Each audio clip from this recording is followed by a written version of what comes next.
DaYan's TengYun line has been really interesting. The TengYun V1 seemed really promising with its quiet sound and soft feel, and the TengYun V2, which I don't actually have, added a new customization system and has slightly better performance but was not as popular as the TengYun V1. Today we have the V3, which left me wondering, is the third time the charm as it was with the Tornado V3? Let's talk about it.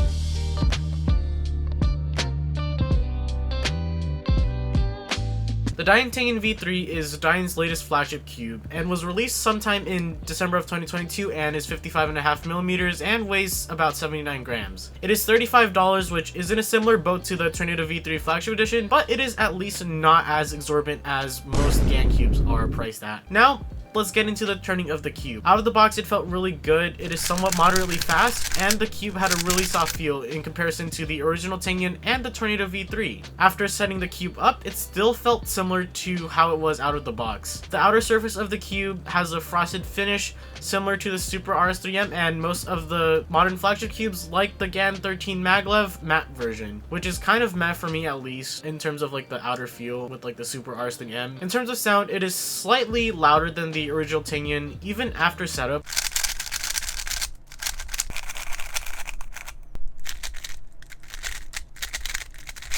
Although there is the caveat that cubes do tend to get louder the more you use them and the looser you set it at.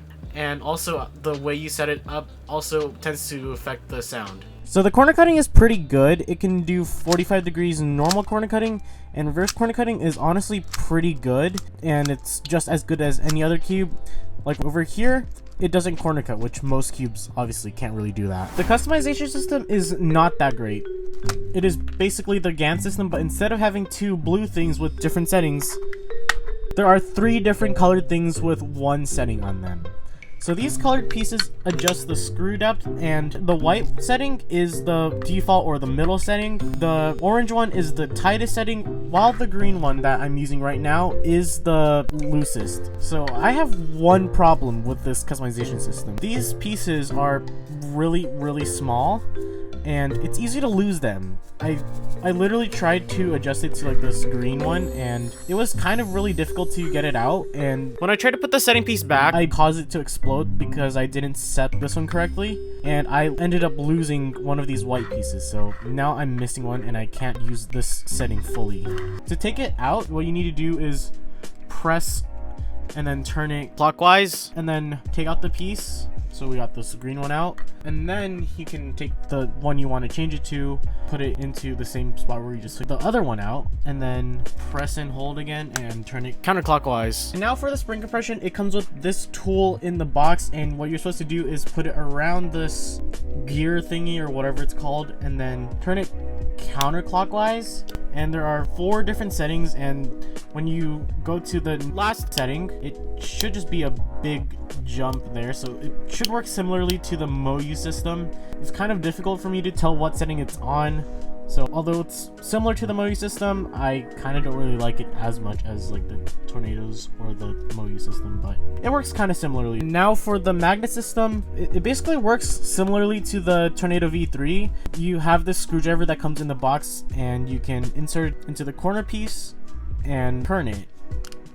You can't really turn it like over 360 degrees, but I mean, it kind of makes sense. I feel like this is actually slightly better than the Tornado V3's magnet adjustment system because it's on the corners and you have way less corners than edges. So you only have to do 8 adjustments in comparison to the Tornado, which you actually have to do 24 adjustments. So it's not as tedious, and you can set it up pretty quick. So that's actually one thing I like about this cube over the Tornado V3.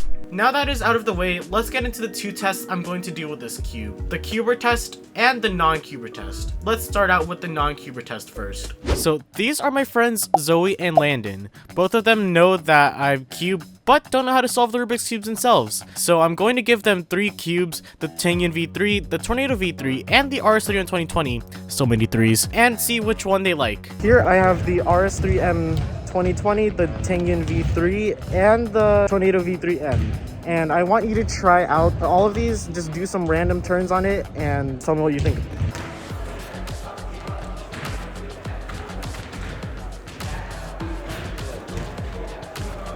Okay, so I'm gonna be giving you these 3 cubes, and I want you to try those out and tell me what you think of it. Okay.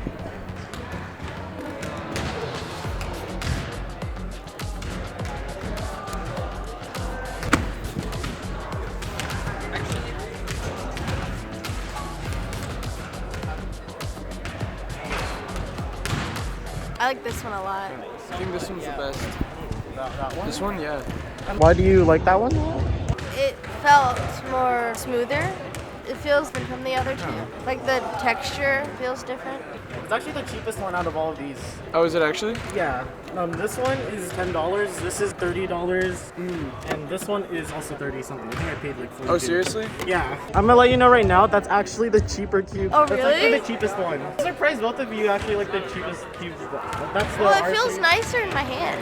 It's weird. I think it's because both of these ones have glossy plastic, while that one's more matte. Yeah. I'm surprised you actually like that one more based on the feeling. Yeah, I don't know why, but it feels nicer. Well, yeah, this one or this one, I think. Yeah. I didn't like the. Oh. Yeah.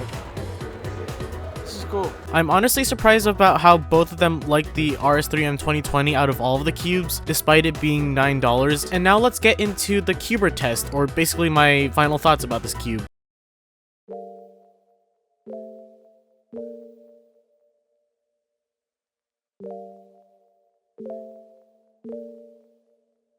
What are my final thoughts on this cube? It's good, but I don't really think it's main worthy for me. I like the soft feel of the cube and how quiet it is. The cube does most of the things I want it to do most of the time. However, I don't know if it's the corner cutting, the way I turn, or maybe the way I set it up. The cube sometimes doesn't feel like it does the things I want it to do and makes me slightly mess up on algorithms. Aside from that, I do get very good times on this cube. Your mileage may vary depending on your turning style and how fast you turn. I don't really like the customization system, as it was very easy to lose one of those pieces that adjusted the screw depth, and it was just a pain in the butt in general to change. Adjusting the spring compression wasn't as bad as the screw depth, but it definitely does throw me off sometimes trying to tell what setting it is on. Overall, I like this cube though. I don't really see myself naming this cube whatsoever. Although maybe I might just use this cube from time to time because of its feel and quiet sound. I think that's pretty much it. Thank you all for watching. I'll see you all next time.